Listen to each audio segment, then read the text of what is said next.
The British commitment in northern Iraq is steadily increasing. Tornadoes took off today to provide surveillance for new aid deliveries. Now the government has decided to deploy Chinook helicopters too. And Britain will soon be flying in not just aid, but military supplies for Kurdish forces.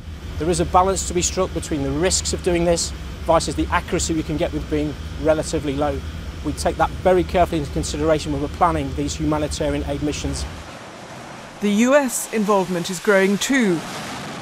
There's only been a handful of airstrikes to reduce the threat from Islamic State militants, but there are hundreds of American troops and trainers on the ground.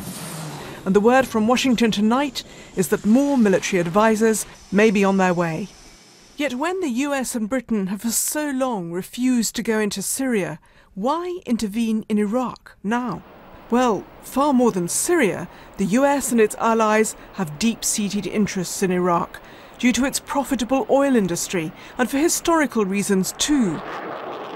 2 wars fought there since 1990 and a US-led occupation after the fall of Saddam Hussein. If Iraq implodes, the West will share some of the blame. The big issue here is that they're safeguarding an investment. They're also safeguarding the investments of other countries. And that's what's happening. They see Iraq as being more valuable from an economic standpoint, being more valuable from a strategic standpoint, and also being more valuable from a security standpoint than Syria.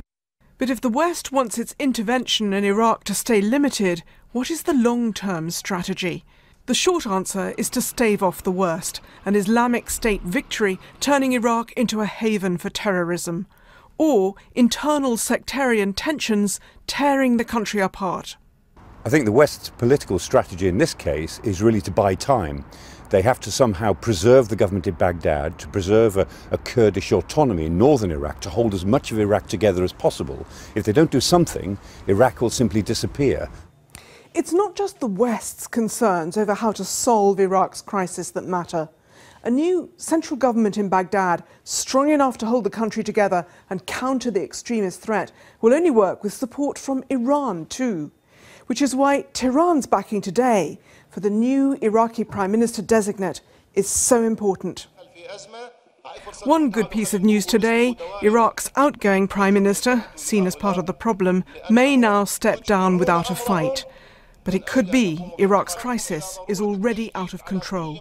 Bridget Kendall, BBC News.